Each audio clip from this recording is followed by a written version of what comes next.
ಸ್ಥಾಪನೆಯಾಗಿ Sharada ವೃದ್ಧಾಶ್ರಮ Renukacharya madam ಅವರ ಒಂದು ಸಾರಥ್ಯದಲ್ಲಿ ಗೋಕಾಕದ ಎಲ್ಲ ಸಾಹುಕಾರಗಳ ಮತ್ತು ಎಲ್ಲ ಸಹೃದಯ ಅಭಿಮಾನಿಗಳ ಜಾರಕಿಹೊಳಿ ಬಂಧುಗಳು ಆಗುವುದು ಅಥವಾ ಎಲ್ಲ ನಮ್ಮ ಗೋಕಾಕ ಸಮಸ್ತ ನಾಗರಿಕರು ತಾಲೂಕು ನಾಗರಿಕರ ಪರವಾಗಿ ಸಿದ್ದಿಕೋಟ ನಾಗರಿಕರ ಪರವಾಗಿ ಸಹಕಾರದೊಂದಿಗೆ ಆರಂಭವಾದಂತಹ ಈ ಶಾರದಾ ವೃದ್ಧಾಶ್ರಮ ಒಂದು ಪ್ರಗತಿದಾರರಿಗೆ ಮೊನ್ನೆ ಒಬ್ಬರು ಇವರು ಇಲ್ಲಿ ಇದ್ದಂತ ಮಹಿಳೆಯರನ್ನ ಅವ್ರು ಸುರಕ್ಷಿತ ಮನೆಗೆ ಕೆಲಸ ಮಾಡಿದ್ರು. ಅದೊಂದು ದೊಡ್ಡ ಕೆಲಸ ಮಾಡಿದ್ದಾರೆ. ಮತ್ತೆ ನಾವು ಇಲ್ಲಿ ಅಶೋಕ್ ಅಂತ ಬಂದಿದ್ದಾರೆ ಘಟಪುರದವರು, ಅವ್ರನ್ನ ಹಾಕಿದ್ದೀವಿ. ಈಗ ನಮ್ಮ ವಿಶೇಷ ಅಂದ್ರೆ ಇವತ್ತು ನಮ್ಮ ಸುರೇಶ್ ಪತ್ತಾರ್ ಸರ್ ಅವರು ಗೋಕಾಕ ತಾಲೂಕಾ ವಿಶ್ವಕರ್ಮ ಸಮಾಜದ ಅಧ್ಯಕ್ಷರು, ಜೊತೆಗೆ ಬಿಜೆಪಿಯಲ್ಲಿ ಆಕ್ಟಿವ್ ಆಗಿ ಸಂಘಪುರ ಕೆಲಸ ಮಾಡ್ತಾರೆ.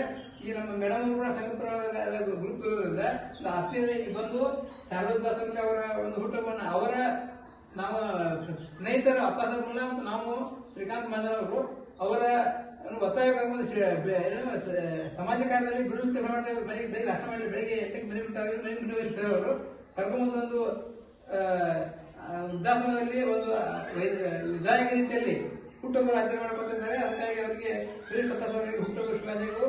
ಅಪ್ಪ ಸಾಬ್ ಮುಲ್ಲಾ ಅವರು ಮತ್ತು ನಾವು ಕೂಡ ಸಹ ಆಗ್ತಿದ್ದೇವೆ. ಇವತ್ತೇ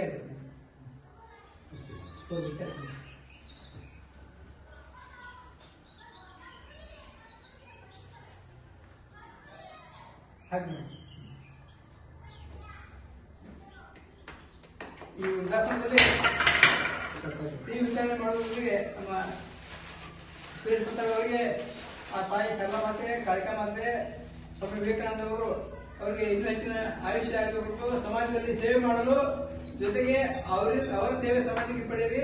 ಸಮಾಜದ ಒಂದು ಶಕ್ತಿ ಭಕ್ತಿ ಅವರ ಹಿಂದೆ ಇರ್ತದೆ. ಅದಕ್ಕಾಗಿ ಅವರಿಗೆ ಭವಿಷ್ಯ ಇನ್ನೂ ಉಜ್ವಲವಾಗಲಿ ಅಂತ ಹೇಳುತ್ತಾ ಈ ಶಾರದಾ ವೃದ್ಧಾಶ್ರಮದಲ್ಲಿ ಹುಟ್ಟುಹಬ್ಬ ಆಚರಣೆ ಮಾಡಲು ಅವಕಾಶ ಕೊಟ್ಟಂತ ನಮ್ಮ ರೇಣುಕಾಚಾರ್ಯ ಮೇಡಮ್ ಅವರು ಎಲ್ಲ ಸಿಬ್ಬಂದಿಯವರಿಗೆ ಹೃತ್ಪೂರ್ವಕ ಧನ್ಯವಾದಗಳು. ಜೈ ಹಿಂದ್, ಜೈ ಕರ್ನಾಟಕ. ಈಗ ಸುರೇಶ್ ಅವರು 2 ಮಾತು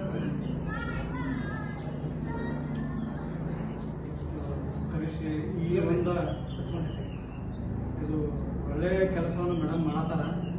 ಇಂಥ ಒಂದು ಇದ್ರು ನಾನು ಆಚರಣೆ ಮಾಡ್ಕೋತಂದ್ರೆ ನನಗೆ ಖುಷಿ ಅನ್ಸತೈತಿ. ಅದಕ್ಕೆ ಇವೆಲ್ಲ ತಾಯಂದ್ರ ಆಶೀರ್ವಾದ ನನ್ನ ಮ್ಯಾಗಿರಲಿ, ನಂತರ ಎಲ್ರಿಗೂ ಒಳ್ಳೇದು ಮಾಡಲಿ.